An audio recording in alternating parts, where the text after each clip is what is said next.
Hello students, मैंने आपको बहुपद पढ़ाया था जिसमें मैंने पिछले 2 वीडियो में बहुपद क्या है, पद के अनुसार कितने प्रकार के होते हैं आपको मेंशन कर चुका हूँ। और मैं इस बार आप लोग को बताने वाला हूँ कि घात के अनुसार पावर के अनुसार बहुपद के कितने प्रकार होते हैं, किस प्रकार से होते हैं, उसका व्यापक रूप क्या है, उसमें शून्यकों की संख्या कितनी होती है, ये आपको मैं बताने वाला हूँ। तो चलिए हम देखते हैं। घात के अनुसार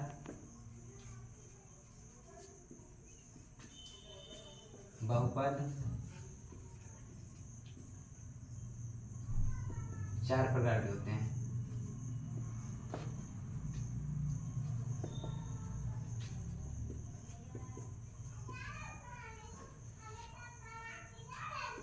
नंबर 1, एक घातीय, या इसको रैखिक भी बोल सकते हैं,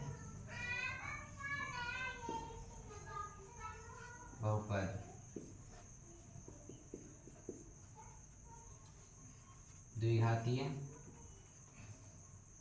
बहुपद, त्रिघातीय बहुपद,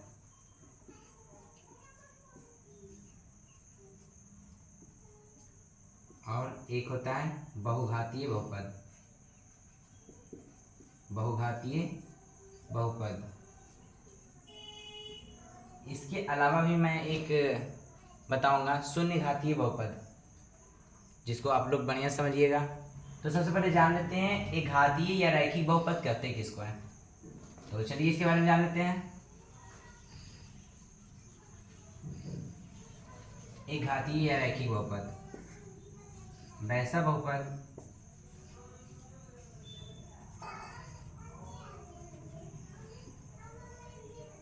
जिसका घात केवल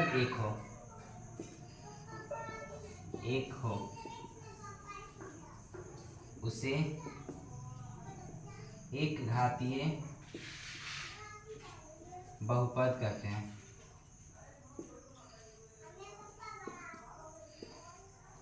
एक घातीय को कितना बार आप लोग देखिएगा रैखिक बहुपद भी लिखा हुआ रहता है, तो आप लोग बढ़िया से याद कर लीजिए। एक घातीय बहुपद या रैखिक बहुपद एकदम एक ही है।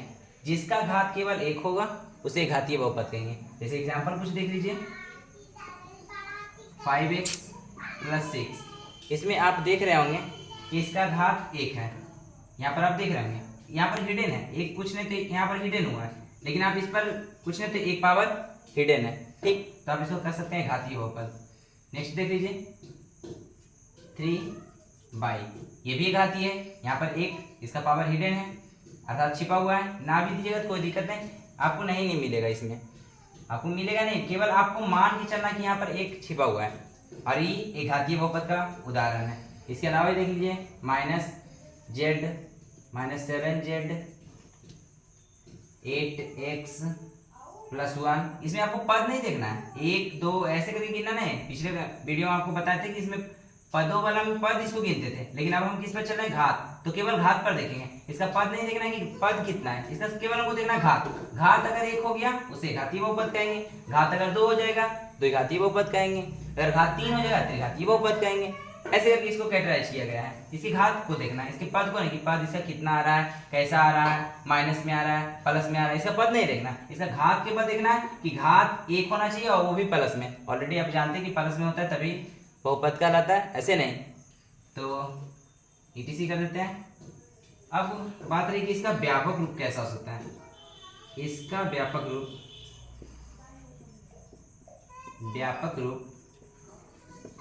ax + b = 0 होता है, जहां a is not 0। अब ये क्या है, इसका व्यापक रूप ax + b = 0 होता है, लेकिन a is not 0 कैसे होगा, मतलब क्यों नहीं हम कर सकते हैं a is not 0, क्यों, क्या a को हम 0 नहीं रख सकते हैं?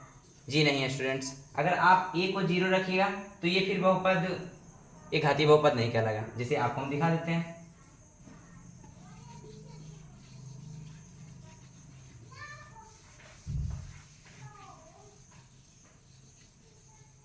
जैसे सपोज कीजिए कि एग्जाम्पल ले रहे हैं 2x + 6, इसका आप व्यापक रूप अगर इसको नीचे बैठाइएगा तो ax + b, यहाँ पर a के सामने देख रहे हैं आप, अगर x को कैंसिल करेंगे तो a = 2 है, b के सामने आप देख रहे हैं 6 है, ठीक। लेकिन सपोज कीजिए कि हम a की जगह अगर इसको 0 कर देते हैं, a को अगर हम 0 मान लेते हैं सपोज कीजिए, तो 0 अगर मानेंगे तो 0 × x + 6, अब 0 × x करेंगे 0 जगह, अब +6, अब देख लीजिए आ गया 6। अब इसमें आप घात कहिएगा कहाँ पर 1 होगा बताइए, इस पर तो कुछ घात ही नहीं है, ये तो 6 है। अगर बोलिएगा हम इसमें लगाना चाहते हैं तो 6 × अब क्या कीजिएगा x⁻1, तो मेरा इक्वेशन ही गलत हो जाएगा।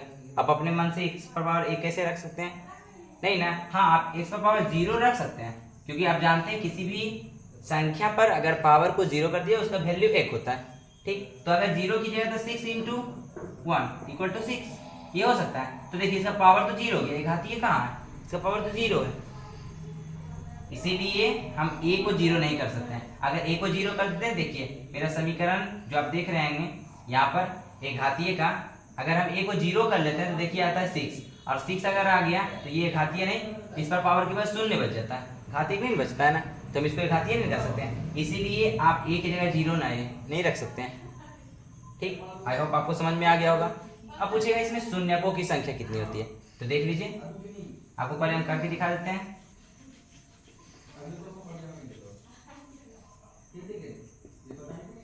एक घातीय या रैखिक बहुपद, एक घातीय या रैखिक बहुपद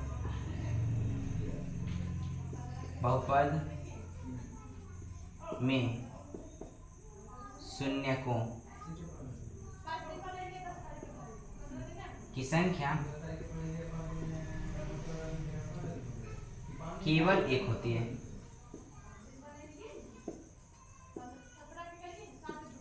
शून्य का मतलब हुआ उसका हल कितना हो सकता है, एक घातीय बहुपद को अगर हल करेंगे तो उसमें कितना उसका हल हो सकता है। तो आप देख लीजिए, अगर मान लीजिए कि हम लेते हैं एक एग्जांपल 2x + 4 का शून्यक ज्ञात करें। अगर ऐसा बोलता है तो आपको क्या करना है, अगर ऐसा कुछ बोल रहा है स्टूडेंट्स तो आपको कुछ नहीं करना है, इसका शून्यक निकालेंगे 2x + 4 = 0। उसके बाद कर लीजिए, इसमें देखिए कुछ कॉमन है, 2 अगर कॉमन है 2 को निकाल लीजिए, x + 2 बचेगा = 0। ये इधर देख रहे हैं मल्टीप्लाई में, उधर जगह तो डिवाइड में, तो x + 2 = 0, ये मल्टीप्लाई है यहाँ पर डिवाइड हो जाएगा, तो x + 2 = 0। तो x बराबर, आप देख रहे हैं इधर प्लस में उधर जगह तो माइनस में, अब देख लीजिए x बराबर कितना है -2। अब देख रहे हो केवल एक हल है, x का केवल एक हल है, केवल एक ही मान आ रहा है, 2 नहीं आ रहा है। अभी कहिए यहाँ पर तो 2 लिखा हुआ है सर, नहीं 2 का बात नहीं है, इसमें हल की संख्या x बराबर का मान लीजिए यहाँ -2 आ गया, x बराबर एक और कुछ निकलता 6 या 4 3 0 कुछ भी निकल सकता था, तो हम कहेंगे कि x का 2 मान आ रहा है, एक यहाँ एक यहाँ, लेकिन आप इसमें देख रहे हो x का केवल एक मान आ रहा है, ये x + 2 = 0, x बराबर -2, इसमें एक हल हो रहा है, इसीलिए एक घातीय बहुपद का हलों की संख्या 1 होती है। आप कहिएगा तो एक और एग्जांपल ले लेते हैं, हम दूसरा एग्जांपल से समझते हैं। देख लीजिए इसमें, अगर मान लीजिए हम ले लें 7x + 28, अब इसको कर लीजिए सॉल्व, तो हो जाएगा, इसका शून्य का निकालना तो 7x + 28, अगर जैसे ही शून्य का आपको बोली निकालने के लिए आपको बराबर करके 0 कर देना, इसका शून्य निकलेगा। अब देखिए 7x = ये प्लस में उधर माइनस में, आप ऐसे भी सॉल्व कर सकते हैं। 7 को पढ़िए 4 टाइम में 28, x = क्या हो जाएगा -4। आप फिर देख रहे होंगे x का यहाँ वैल्यू आ रहा है -4। अब देख लीजिए यहाँ पर x का केवल एक ही वैल्यू है, केवल एक, 2 वैल्यू नहीं आ रहा है, लेकिन आप द्विघात में देखिएगा उसमें हलों की संख्या 2 होगा, इसमें कितना केवल एक हल होता है। तो आई होप आपको समझ में आ गया शून्य क्या है। देख लीजिए नेक्स्ट, अगर मान लीजिए कि बोलेगा ये वाला एक घातीय बहुपद है, ऑलरेडी हम समझ चुके हैं क्योंकि इस पर पावर 1 है, ये घातीय बहुपद है, तो आपको बोलेगा कि इसमें a = कितना है, b = कितना है। तो आपको कुछ नहीं करना है स्टूडेंट्स, सबसे पहले क्वेश्चन को लिख लेना है, शून्यक नहीं, में a और b का मान निकालें। तो आपको क्या करना होगा, जो क्वेश्चन दिया होगा आपको स्टूडेंट्स वो लिख लीजिएगा, उसके नीचे इसके व्यापक रूप को लिख दीजिए। अभी हम ऑलरेडी बताए हैं कि एक घातीय बहुपद का व्यापक रूप ax प्लस b होता है। अब देख लीजिए, अगर हम देखें तो x से x कैंसिल हो जाता है, a के सामने देखिए कितना बच रहा है, a के सामने 7 है तो इक्वल टू 7, b के सामने कितना है 28 लिखेंगे। समझ में आ गया होगा। ये साइन को भी लेके चलना है, इसका चिन्ह क्या आ रहा है, आप प्लस, आप लोग जानते होंगे प्लस दें या ना दें हिडन होता है। एक और एग्जांपल ले लेते हैं, अगर मान लीजिए यहाँ पर रहेगा √3x माइनस 7। अब बोलेगा इसमें a और b का मान बताइए, फिर हम व्यापक रूप को लिख लेंगे ax प्लस b, x से x कैंसिल इक्वल टू √3। अब b के सामने देखिए माइनस 7, देखिए इसका चिन्ह ले लिया। आप जानते हैं माइनस के साइन को हिडन नहीं किया जा सकता है, माइनस के साइन को यहाँ शो करना पड़ेगा। तो आप देख रहे हैं b इक्वल टू -7 जो कि यहाँ पर था, a इक्वल टू √3, ये रहेगा a और b। कितना क्वेश्चन ऐसा आता है जिसमें a और b का मान पूछ देता है, स्टूडेंट्स को कंफ्यूजन हो जाते हैं। तो आपको कुछ नहीं करना है, क्वेश्चन लिख लीजिए, उसके नीचे में इसके व्यापक रूप को लिख लीजिए, जो कैंसिल होता है कैंसिल कर दीजिए, जो बचेगा उसका व्यापक रूप, ये a का मान हो जाएगा, b का मान हो जाएगा। आई होप आपको समझ में आ गया होगा। तो दूसरा हम बताते हैं द्विघातीय बहुपद क्या होता है।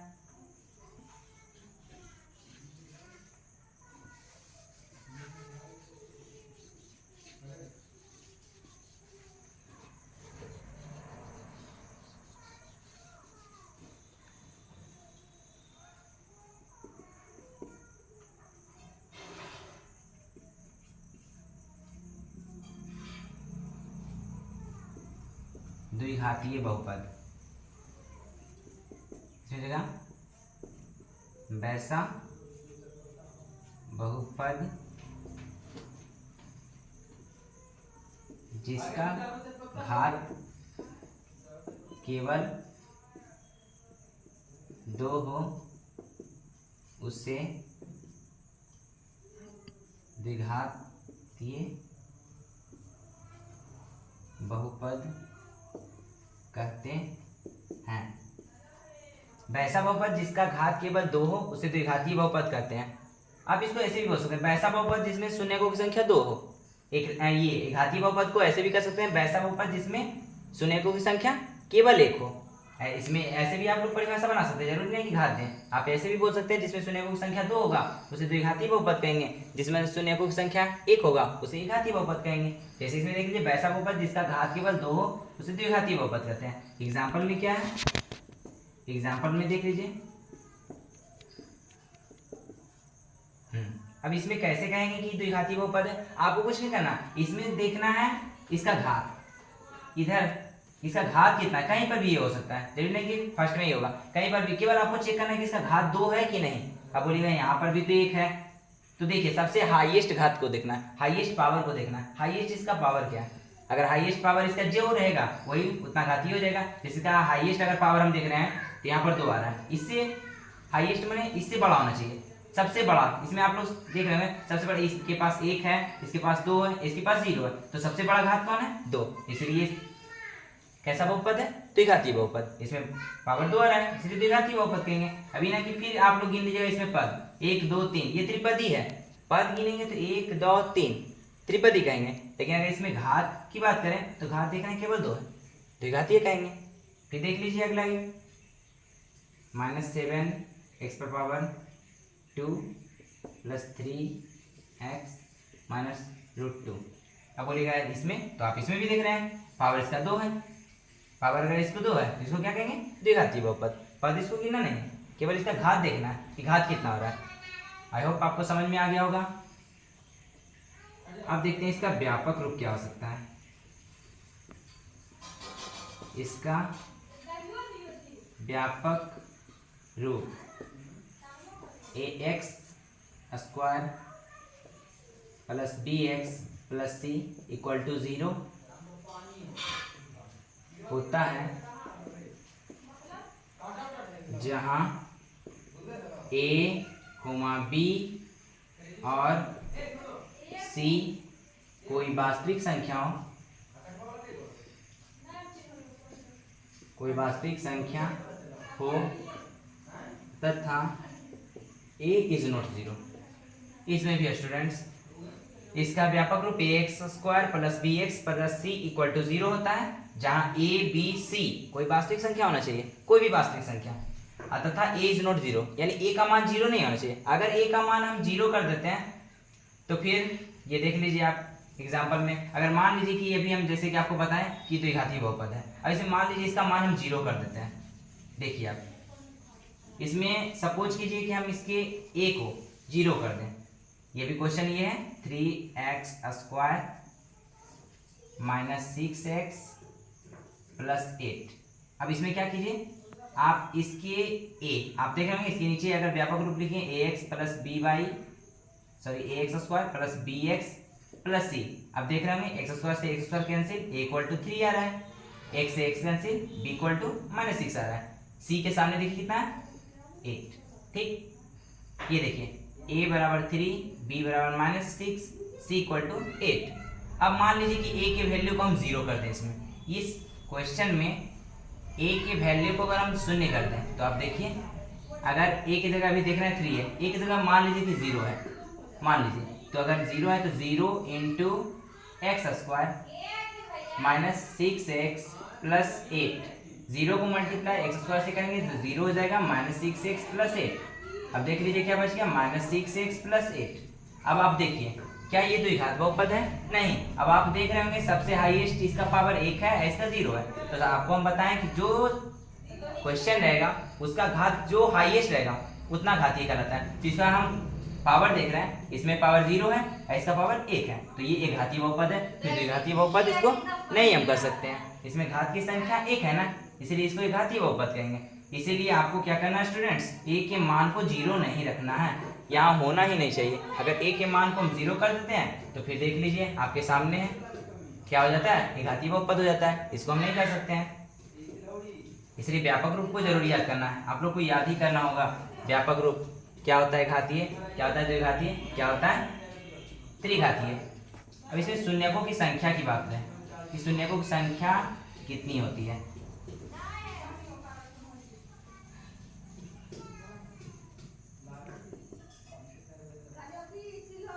द्विघातीय बहुपद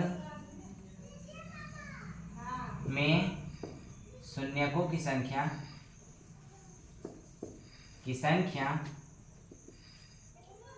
दो होती है। द्विघात बहुपद में शून्यकों की संख्या आप लोग देखिए 2 होती है, केवल 2 ही, समझे। द्विघात बहुपद में शून्यकों की संख्या 2 होती है, इसको आपको ध्यान में देखना है। जैसे एग्जाम्पल में 3x², अच्छा सिंपल सा ले लेते हैं, x² माइनस 5x प्लस 6। अब बोलेगा आप देख रहे हैं द्विघात बहुपद है में शून्यकों की संख्या ज्ञात करें। अब इसका क्या करना है, आपको फैक्टराइजेशन कर देना है, गुणनखंडन, ताकि हमको पता चल जाए कि इसमें शून्यकों की संख्या कितनी हो सकती है। रुक जाइए, अब इसको कर लेते हैं x² minus 5x plus 6 equal to 0, क्योंकि हमको शून्य निकालना है, आपको पता है जैसे ही शून्य बोलेगा आपको इक्वल टू 0 कर देना है। अब x² फैक्टराइज कीजिए, आपको फैक्टराइजेशन आता होगा, नहीं अगर आता है तो हम एक चैप्टर में आपको फैक्टराइजेशन ठीक ना बता देंगे कि फैक्टराइजेशन कैसे होता है। आपको एक स्पेशल वीडियो देंगे जिसमें केवल फैक्टराइजेशन ही हम आपको समझाएंगे। देखिए अब इसको हम कह सकते हैं 3x minus 2x plus 6 equal to 0, ठीक है। अब इस दोनों में देखिए कुछ कॉमन, ठीक, 2 का पेयर है, हम कर देते हैं, इसमें आप कुछ कॉमन देखिए। अब देखिए इसके पास x की संख्या 2 है, इसमें 1 है, तो x कॉमन ले लेते हैं, बच गया x माइनस 3। इसमें देख लीजिए आप -2, अब देखिएगा 2 का टेबल में 6 आता है, तो अगर -2 हम कॉमन ले लें तो -2 से एक टाइम में तो x बच जाएगा। अब 2 का टेबल पढ़िए कितना बार में, 3 टाइम में बताइए आता है कि नहीं 6। और ये देखिए माइनस कॉमन लेंगे तो माइनस बचेगा, प्लस में अगर माइनस को निकालेंगे तो माइनस बचेगा। फिर देखिए minus plus minus 2 into x, 2x minus minus plus 2 3 6, ठीक है। अब देख लीजिए ये दोनों के बराबर आप एक लिख दीजिए एक बार, फिर देख लीजिए आप x माइनस 2 इसको लिख दीजिए इक्वल टू 0। अब शून्य निकालना है तो क्या कीजिएगा, इसको बारी बारी से 0 के साइड ले जाएंगे, एक बार इसको लेके चल जाएंगे, एक बार इसको लेकर चल जाएंगे। जैसे देख लीजिए x माइनस 3 इक्वल टू, इसको हम इस साइड रखते हैं तो बताइए इधर 0, अब इधर मल्टीप्लाई में आप जानते हैं कि यहाँ पर मल्टीप्लाई साइन हिडन रहता है, अब ये इधर मल्टीप्लाई में उधर जाएगा तो डिवाइड में हो जाएगा, तो x माइनस 3 इक्वल टू क्या हो जाएगा 0। 0 में किसी संख्या से डिवाइड करेंगे तो 0 ही आएगा, तो x इक्वल टू 3, ये देखिए x का वैल्यू 3 आ गया। अब रुक जाइएगा, आपको एक और बताना है। अब देखिए x माइनस 3, अब क्या करें, इस बार इसको रखते हैं, इसको उस साइड भेजते हैं, तो x minus 2 equal to 0 by x minus 3, तो x माइनस 2 इक्वल टू क्या हो जाएगा 0, तो x इक्वल टू 2। अब देख रहे होंगे स्टूडेंट्स, यहाँ पर x का दो वैल्यू आया, x 3 है, x बराबर 2 है। अब आप देख रहे होंगे द्विघातीय बहुपद में शून्यकों की संख्या कितनी होती है, 2। देख लीजिए अभी आपके सामने है द्विघातीय बहुपद, ये एग्जांपल है। अब इसमें आप देख रहे होंगे, हम जब इसको सॉल्व करते हैं तो इसमें x का वैल्यू 3 आता है, x का वैल्यू 2 आता है। आप देख रहे हैं शून्यकों की संख्या कितनी निकलेगी, 2, इसीलिए द्विघातीय बहुपद में शून्यकों की संख्या कितनी होती है, 2। ठीक है, आई होप आपको समझ में आ गया होगा। नेक्स्ट त्रिघातीय बहुपद और बहुघातीय बहुपद के बारे में आपको अगली वीडियो में बता देंगे।